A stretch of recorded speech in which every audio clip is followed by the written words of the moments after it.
I'm going to talk about why I tend to spend so much money on books. I have been basically in the library industry since I was about 18. I studied for the diploma when I was 18, 19 in 2005, and I have gone back to it twice.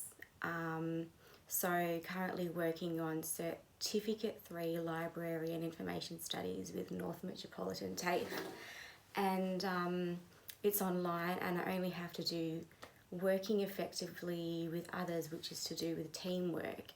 And once I finish that unit, then I'll be a qualified library assistant. So I thought I'd go through all these books and kind of like point out the reasons why I have got them. So the first one is I Owe You One by Sophie Kinsella. I have most of her books, Confessions of a Shopaholic, like mini Shopaholic. I had a New York one, but I gave it away. But the reason why I got this was because Sophie Kinsella is probably one of the most crisp English writers in the chick lit field, and I absolutely love her books. Like, I've got I've got two big thick books like this as well of hers. One is to do with Las Vegas, and I think that might be Shopaholic to the Stars. And then another one is Shopaholic something. Anyway, these two by Natasha Lester, these really stood out to me, and you can see why. Look how beautiful they are. So with publishing and writing and everything, they really know how to grab you with the front cover of a book. When I first moved to Western Australia, I saw Natasha Lester on a Western Australian TV program, and my mum told me about her. I watched the program, and straight away when I saw Natasha Lester writing this book, I looked her up on YouTube, watched a couple of her YouTube videos, and straight away it was a hook. Like, I was drawn into her. I did send her my favourite book, but I'm not sure if it ever got to her, so I tried. So The Paris Seamstress by Natasha Lester. A sweeping tale of two women's lives separated by a generation but forever woven together. So it starts in the 1940s. Parisian seamstress Estella. She's forced to flee France as the Germans advance. She is bound for Manhattan with a few francs, one suitcase, her sewing machine, and a dream to have her own atelier. So then it goes into 2015. So there's an Australian curator, what's her name, Fabian, and she attends the annual Met Gala for an exhibition of the work of her beloved grandmother, one of the world's leading designers of ready-to-wear clothing. But as Fabian learns more about her grandmother's past, she uncovers a story of tragedy, heartbreak, and secrets, and the sacrifices made for love. So it's a story that is about the grandmother and the granddaughter basically healing the mistakes of their past. Well, it's got heal the heartache of the past, but I guess that's basically the same thing. So I am up to page 153 of that, and I have been wanting to do like a little book review on it for a little while now, because it's beautifully written, like really good writing, and I was really happy when she came out with a second book. The French Photographer. See, straight away I was like obsessed. I'm obsessed with the Parisian look. So I'll read the blurb of this one. A spellbinding novel inspired by the true story of one of the first female war photojournalists. So it's Paris in 1942, when Jessica May's successful modelling career in Manhattan is abruptly cut short. She is assigned to the war in Europe as a photojournalist for Vogue. But when she arrives, the army men make her life as difficult as possible. 3 friendships change that. Journalist Martha Gellhorn encourages Jess to bend the rules. Paratrooper Dan Hallworth takes her to the front to shoot pictures and write stories that matter, and a little girl, Victorine, who has grown up in a field hospital, shows her love. But success comes at a price. So that's in Paris. But here it's got France 2005. I'm not sure why, because it's basically the same place. Because then an Australian curator, Darcy Hallworth, arrives at a beautiful chateau to manage a famous collection of photographs. What begins as just another job becomes far more disquieting as Darcy uncovers the true identity of the mysterious photographer and realizes that she's connected to Darcy's own mother, Victorine. So it's very European, and I love the fact that it's a story that's full of, like, it looks heartwarming. It's to do with courage. You can tell, like, a lot of love has just been poured out into the books. Like, I haven't read it yet, but you can tell just by flipping through that the writing is just magnificent. Well, Warren might well string her up and when she got back to London, or confine her to the Savoy. See, that's already, writing like anything to do with London and Paris, and that has really hooked me in. So, Woman's Day said this will have you enchanted. And if you enjoy historical fiction, you will definitely love that book. So I think for me, like, I love English historical fiction. A lot of people that are older than me, they say that they love that type of book, but some of them kind of get over it after a little while and like to read more modern books, and that's why I love Sophie Kinsella, because I tend to have a wide variety of what I read. So with chick lit, it gets more, it's something that you read when you want something a little bit more lighthearted and not so heavily historical, if you know what I mean. So I went to Stratford upon Avon in Warwickshire and visited the Shakespeare's Birthplace Trust bookshop. So when I was there in England, I bought London's Triumph by Stephen Alford and its Merchant Adventurers in the Tudors City. I was going to say story. But it's basically about Tudor London, and it's very vivid and informative. Like, see, that when I went to England and I just took a whole fascination into London, that cover is what drew me in. So when it comes to books, they really know how to hook you in with the type of cover that it is and illustrations. It's all about visual and illustrations when it comes to covers for books. So, and anything with a penguin on it, and I'm there. So that's actually a really good book. I started reading it, but because it's such a informative type of book, I went to start again. So, and I actually got that in QBD books in June, July, when I bought The French Photographer or The Paris Seamstress. I think it was The Paris Seamstress.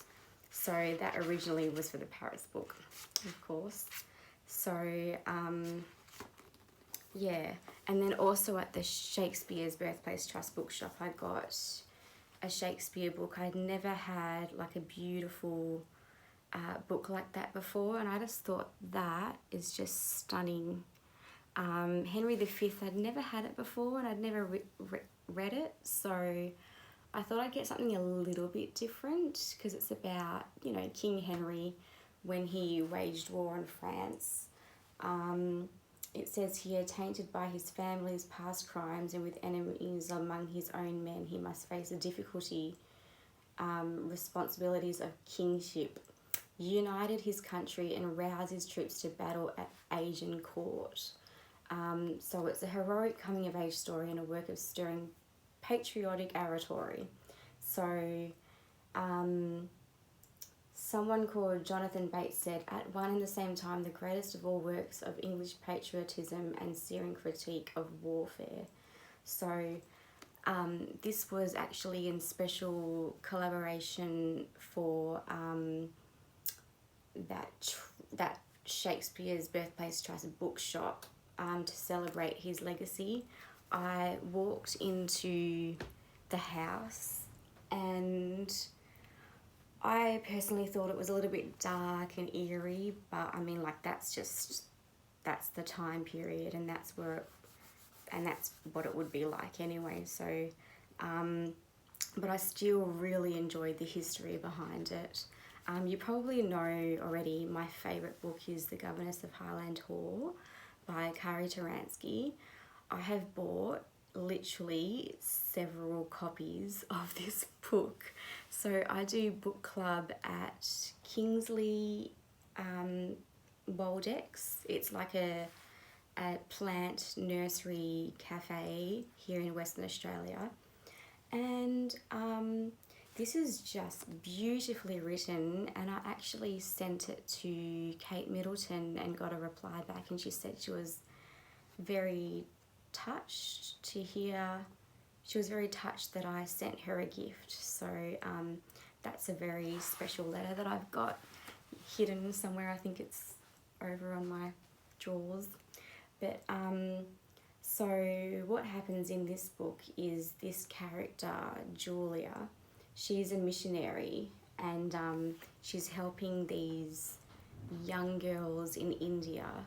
And while she's doing that, she has to return to England because she, due to illness, she accepts the burden for her parents' financial support, and then she takes on a job at Highland Hall as a governess. And while she is the governess, she has to teach these 4 children at this grand estate. And the guy, well, you could say he's like a master, like, of the house, of the estate. His name is Sir William Ramsay, and he's like widowed. So he has to care for his 2 young children, and he basically gets into this financial ruin and has to save the estate. So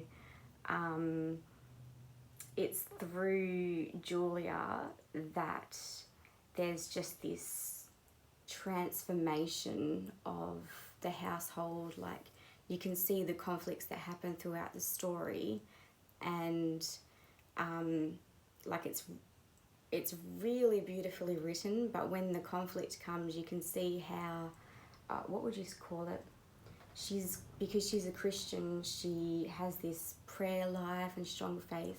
So they both have their own past wounds, and they both end up, well, I don't want to give it away too much, but I'm pretty sure that they fall in love in the end, because they both have their own things that happened in the past, and then through the family and the conflict of the estate and everything, they just end up together, and it's just such a beautiful book. But of course, when I was really into English historical fiction, that just drew me in. Oh, and Julia Klassen, she said, there is much to like about the Governess of Highland Hall, a sweet, noble heroine, a proud yet vulnerable hero, and a Downton Abbey-inspired setting. So she was the one that wrote The Tudor's Daughter. We've got that over there. And then when I went to DMX in the city in Perth, because I was still obsessed with anything London, this just grabbed me.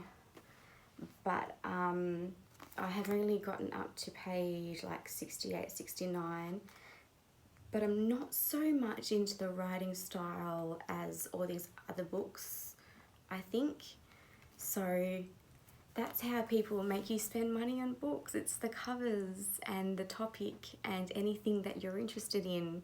So things like that, they really hook you in, even though the Times said it's witty, well plotted, vividly written and addictively readable. So I got that for $20 in Dimix. So when I was about to go to London, I got this little pocket London Lonely Planet travel book, and as soon as I got it, I was living in Scarborough, and I was like, oh my god, it's like bigger and better than Melbourne, look at all of that. So I just got really excited about that. I've already talked about Ladies Like Us, and of course that drew me in as well. I won't talk too much about that because I talked about that in a recent post, but I might do maybe a book review or something like that on it. I really would love to. But with books like, I'm not sure where I got this from. It could have been Q Wrong in Mount Lawley in Western Australia. I got Creating a Beautiful Life by Elizabeth George, and it's a beautiful book, pardon the pun. So each new day presents opportunities to grow your faith, manage your work and your goals, and make good use of the time God gives you. But making the right choices moment by moment isn't easy, and the first decisions of your day can affect the next 16 hours for better or for worse. So Elizabeth George, I don't know if you know of her, but I've been following her since I was like a teenager. I read most of her books, A Woman's Walk with God, Loving God with All Your Might, like all that kind of stuff, all the real spiritual type books. But it's still like motivating and inspiring because it talks about getting up and having the power up for a great day, how to, really set your priorities to live the best life and make the most of your time throughout the day. So choose good, better and best options, and it talks about pouring yourself into the people that are in your life. So, for example, I like to spend my time with the friends that I've got and the family that I've got.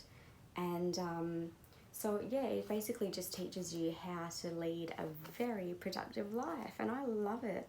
But Elizabeth George, she sold more than 12 million copies. And she also did life management for business women. So if you're in business and you need tips and advice on like time management, life management, personal development, I highly recommend you getting a book like that. On my Instagram, Exquisiteemmalisa, I posted the Clockmakers wife. And when I was in Kingsway Shopping Centre, I went to Big W, and of course that drew me in because look at the cover. I saw it in Port Douglas, Queensland, and I really wanted to get it, and then I finally bought it, I think for maybe it had to have been $30. It was $30.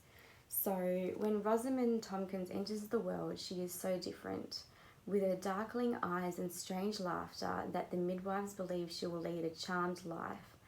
But Rosamund's life is set to be anything but enchanted. Born into poverty, brutalised and ignored by her family, it is only when she is married off to a nobleman that her life undergoes a wondrous transformation. Clever, quick and irrepressible, Rosamund soon becomes the darling of the Haut Ton and presides over a luxurious chocolate house where the rich go to be seen and indulge in their favourite pastime, drinking the sweet and heady drink to which they've become oddly addicted. But in the shadows, a web of conspiracy is spinning. The return of a man from the past brings Rosamund into mortal peril and up to the brink of destruction. As she fights for her life and those she loves through the ravages of the plague and London's Great Fire, Rosamund begins to realise she will be forced to make a choice, walk away from all she knows, and has grown to love with her soul intact, or to make a deal with the devil. So, praise for Karen Books. It's a historical thriller that will quite literally steal your breath. And Kate Forsyth said that, and she's an author.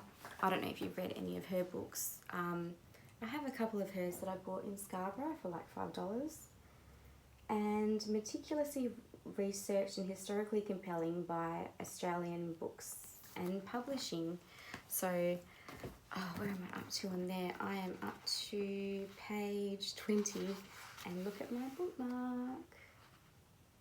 One of my favourite bookmarks that I've got, and of course it's of Big Ben and a red bus, of course. I have been wanting to read this for such a long time, Stephanie Lawrence, because it's so English and like stately home type, and it's about a lord, the designs of Lord Randolph. So this is the first volume. I'll just read a little bit of the blurb. So, she's a New York Times best-selling author, you would know. I've actually seen her books when I was living in Meriden as well, at the news agency. So it's during the early Victorians, and it's all about London society seeking fortune and passion. And Lord Randolph is loyal and devoted, but only to family. To the rest of the world, he's aloof and untouchable. A respected and driven entrepreneur, but Rand yearns for more in life. And when he travels to Buckinghamshire to review a recent investment, he discovers a passionate woman who will challenge his rigid self-control. Felicia Throgmorton intends to keep her family afloat. For decades, her father was consumed by his inventions, and now, months after his death, with their finances in ruins, her brother insists on continuing their father's tinkering. Felicia is desperate to hold together what's left of the estate. Then she discovers she must help persuade their latest investor that her father's follies are at risk worth taking. So Rand arrives at Throgmorton Hall to discover the invention on which he's staked his reputation has exploded. The inventor is not who he expected, and a fiercely intelligent woman now holds the key to his future success.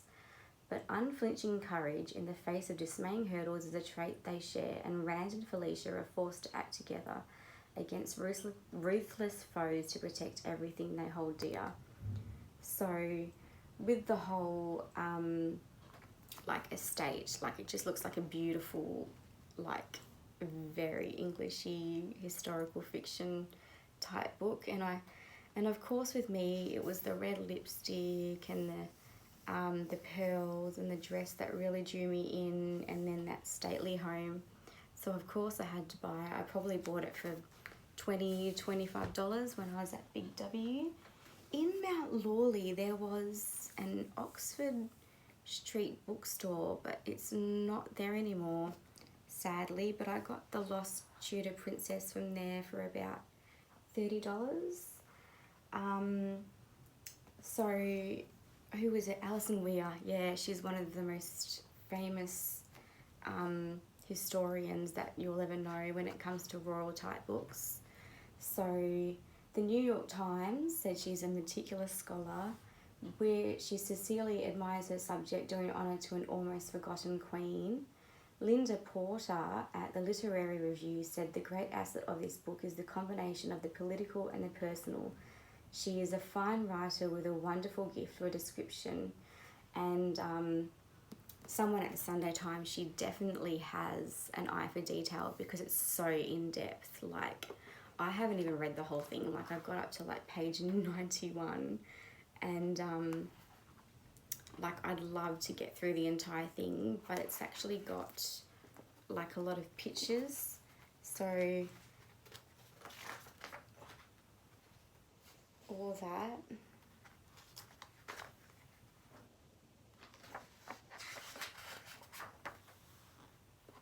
And I think I've got another section of photos.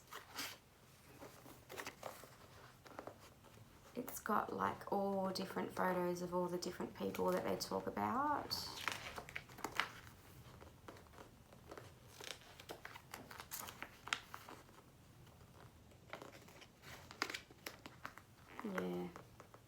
So that's a very thick book, so I don't know if I'm ever going to be able to get through that one.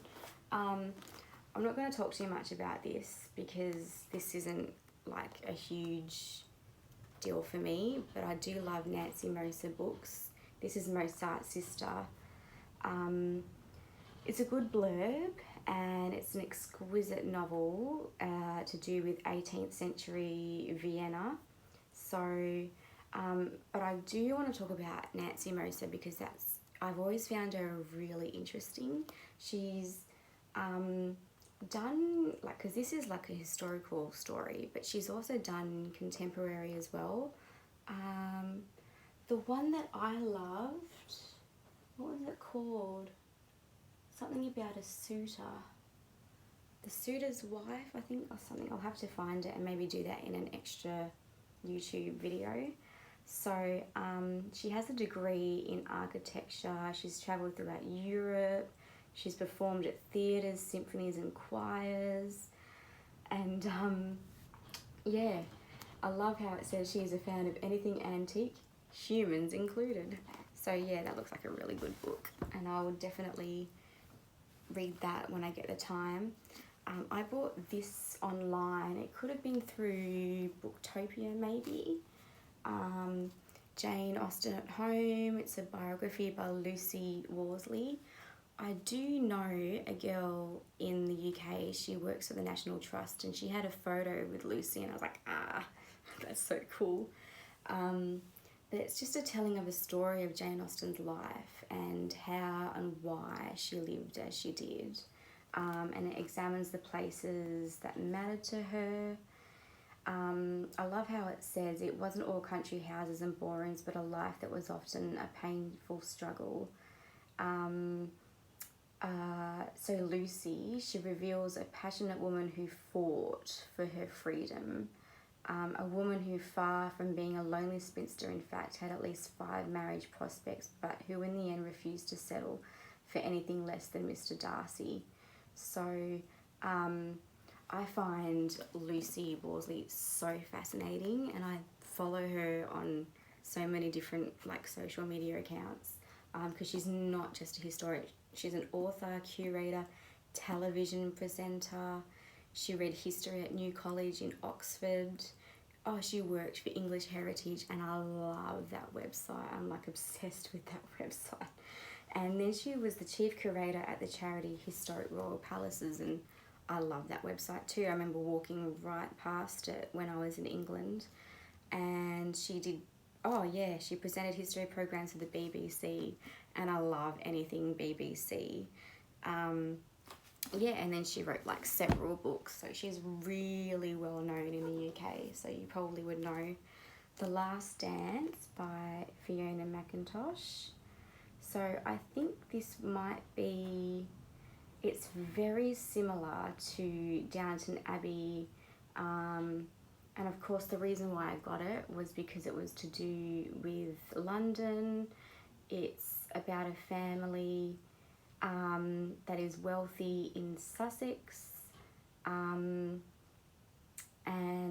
Morocco is also mentioned in there too. So The Age said she's a superior writer in the genre, and if you enjoy popular romantic fiction, you'd be mad not to try her.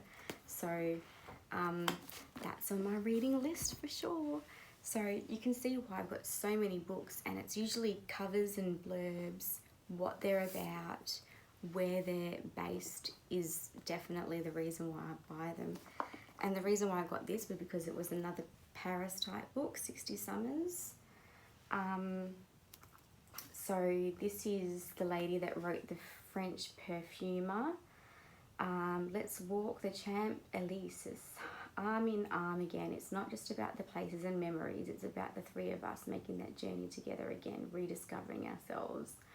So these 3 ladies, they meet when they're young, and they had all these dreams and ambitions, and then they get together 40 years later when they're turning 60, and they're just restless and disenchanted with their lives. So they just want to come up with freedom and purpose again. So They basically retrace their steps from their 1978 backpacking trip throughout Europe, and they set off on a journey that just tests their friendship, challenges their beliefs, and redefine the third age of their lives. So it's definitely like really witty, and you can tell like by that plot, like that storyline, like I just love the sound of it. And London is mentioned in that too. I got this for $30 in Oxford Street Bookstore, Mount Lawley. I don't even know if it's there anymore. I'm not even sure. But of course, another London type book. And look at the cover. That's the reason why I bought it. So it's in London in 1914 when two young women dream of breaking free from tradition and obligation. Suffragettes are on the march and war looms, but at 35 Park Lane, Lady Masters, head of a dying industrial dynasty, insists that life is about service and duty. Below stairs, Grace Campbell is struggling. Her family in Carlisle believes she is a secretary, but she has barely managed to get work in service, something she keeps even from her adored brother. Asked to send home more money than she earns, Grace is in trouble. As third housemaid, she waits on Miss Beatrice, the youngest daughter of the house, who, fatigued by the social season, is increasingly drawn into Mrs. Pankhurst's underground world of militant suffragettes. Soon, Bay is playing a dangerous game that will throw her into the path of a man her mother wouldn't let through the front door. Then war comes, and it is not just their secrets, now on a collision course that will change their lives for good. So you can tell it is like very gripping and intense, and it's the 20th century when things are about to change. There we go. Oxford Street Books, and sadly it's not there anymore. I think it was Mount Lawley that it was there. They just had all these fiction books, gift books. It was a really beautiful store, so I'm actually really sad that that's closed down. Oh no, it could have been Leaderville, Oxford Street. Sorry, not Mount Lawley, Leaderville. I'm pretty sure it's Leaderville. Here's another English type book, The House in Quill Court, Charlotte Betts. So that's 1813, and this lady, she lives by the sea in Kent with a pretty frivolous mother and idle younger brother. Her father, Theo, is an interior decorator to the rich and frequently travels away from home, leaving his sensible and artistic daughter to look after the family. Venetia designs paper hangings, and she and her father often daydream about having an imaginary shop where they would display the highest quality furniture, fabrics, and art to his clients. When a handsome but antagonistic stranger, Jack Chamberlain, he arrives at the Lovells' cottage just before Christmas, bringing terrible news. So her world is turned upside down, and the family have no option but to move to London, to the house in Quill Court, and begin a new life. Here, Venetia's courage and creativity are tested to breaking point, and she discovers a love far greater than she could have ever imagined. So this is a gorgeously evocative Regency type novel, and you can tell it's just bursting with historical flavour and characters that you won't forget. So if you love Philippa Gregory type books, you will definitely love this. I think I bought it in 2016, So, let's see if I can find Katie Ford. I've got a few of her books. She said it's romantic, engaging, and hugely satisfying. This is one of those novels that makes you feel like you've travelled back in time, and I love books like that. It just makes you just feel so like heartwarming, and I just love types of books like that. Of course, this type of cover really drew me in, The Clockmaker's Daughter. I've never fully gotten into it, sadly. I think I started it, and I got up to chapter 2. So, but it's in the summer, I wonder if you can see that, of 1862, a group of young artists led by the passionate and talented Edward Radcliffe descends upon Birchwood Manor on the banks of the Upper Thames. They planned to spend a secluded summer month in a haze of inspiration and creativity, but by the time their stay is over, one woman has been shot dead while another has disappeared. A priceless heirloom is missing and Edward Radcliffe's life is in ruins.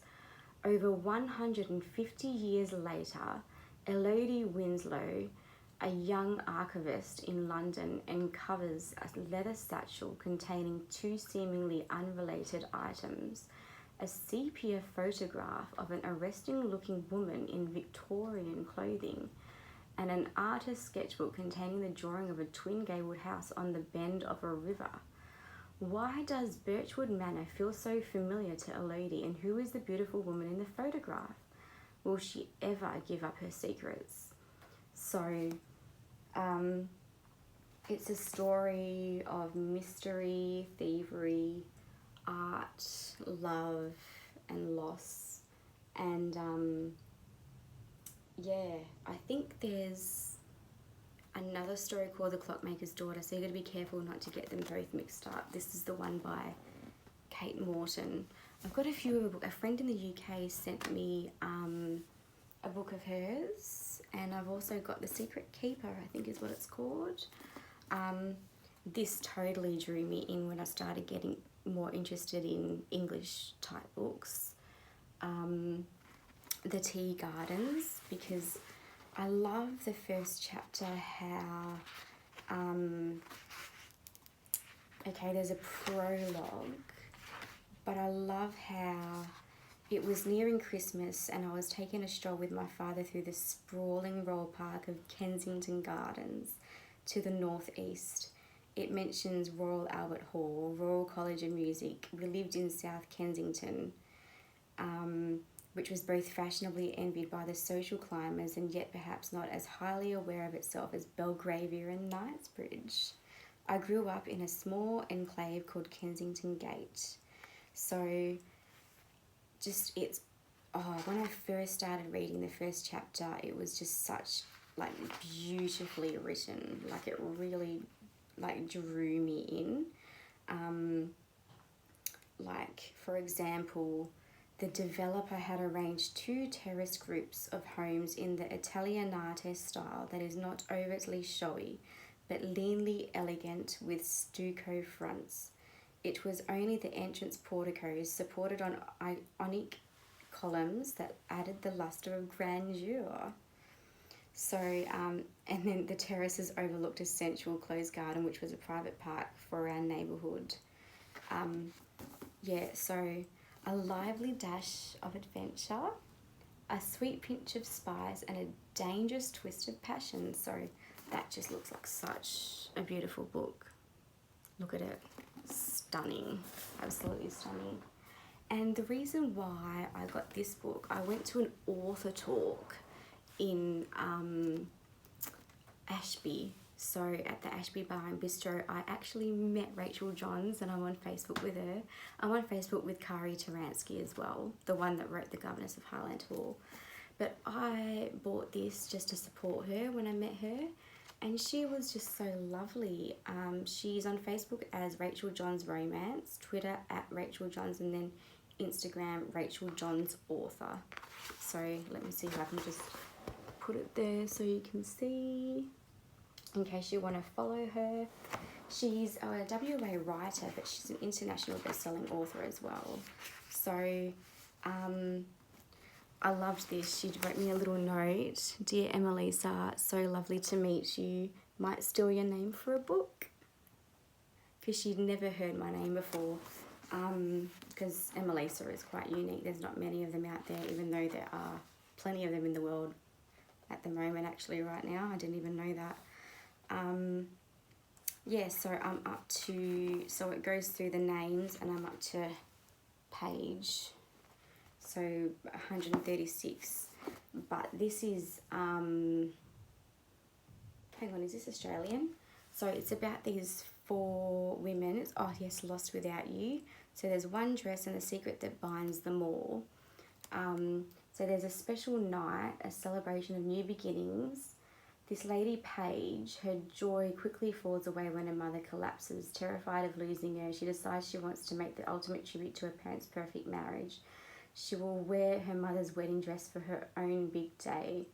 But there's just one problem. Her mum doesn't have the dress anymore. And she tries to track it down, and she discovers that Rebecca has a long hidden secret that could blow her whole family apart. Her new friend Josie is at a crossroads too. She met her husband Nick when she was singing in an 80s themed bar, but now she's wondering if Nick understands her at all. And then there's Nurse Clara. When she married up and coming rock star Rob Jones, she thought she was in it forever, but now Clara needs to make a new life for herself, and Rob can't seem to understand that it's over. When the fates of these four women intertwine in an unexpected and powerful way, none of their lives will ever be the same again. A fresh and poignant novel of family, journeys, past decisions, and dresses from Rachel Johns is an ABR award-winning best-selling author. I think ABIA, that's got to be Australian something, I'm not even sure. But yeah, that's all the books that I've done in that pile. I was going to add The Sunday Girl by Pip Drysdale. I went to her author talk as well, and I met her, and she's absolutely lovely, and I've actually put on lay-by her second book. She's actually quite popular in Western Australia, and I remember being in the interview in the Morley Public Library, listening to her, and I love how she said I dated a lot of investment bankers. Oh, but she's just so, and then someone said, in one word, what would you describe your book? And she said addictive. But it's like one of those modern day thriller, like not scary, but it's, how do you put it? Oh, I wish I could go grab the book. It's right there. But I just don't want to have to get up and go grab it. Hang on, I'll go grab it.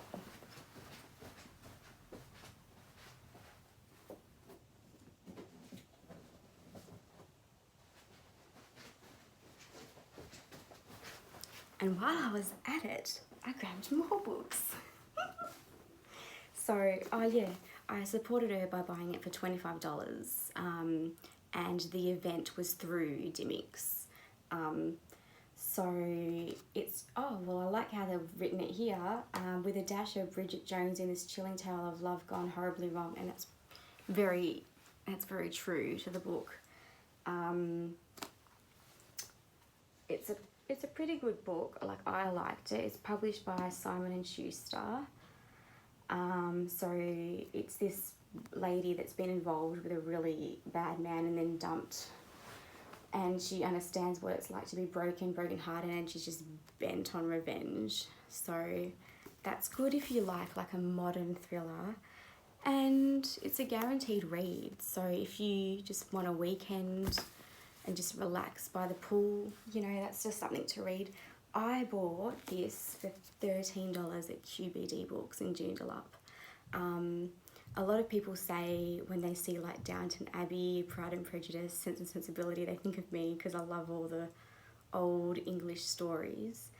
Barbara Taylor Bradford is probably one of my favourite authors when it comes to English historical, Master of His Fate, and I was like, oh my god, this looks so good.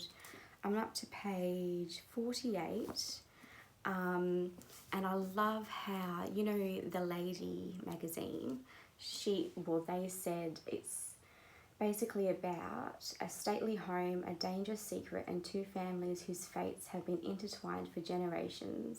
A gripping period piece set on the brink of the Great War. Exquisite escapism of the highest order. So, and then Daily Mail, they said about the book that it's a classic saga of loyalty, secrets, passion and intrigue. And I love how they always say, if they usually write on a lot of English historical fiction books, if you've been suffering withdrawal symptoms from Downton Abbey, this is for you. So I highly recommend it, even though I'm only up to page 48, because I love that style of writing, because it's in London in 1884 when Queen Victoria is the Empress of India and Britain is at its peak of worldwide power. So because it's to do with well, it says The House of Falconer is the subtitle. So it's to do with this family, the Falconers. And he is working as a barrow boy in a flourishing London market, but he wants more and he turns away from, you know, is that James Falconer? Yeah, he turns away from family tradition, and I love how he dreams of building an empire of stores like Fortnum and Mason, and he just wants a new beginning and just to be a part of the new middle class. But then tragedy and betrayal threaten the futures of James and then this other guy. I think it's Alex Melvin and Henry Melvin. I just love that it goes from Victorian London and then to the port cities of England and France, and then gracious stately homes in Gloucestershire, and then to the decadence of Paris. So I'm pretty sure that would have to be, it says it's a series. Launches an unforgettable, it's the start of a new series.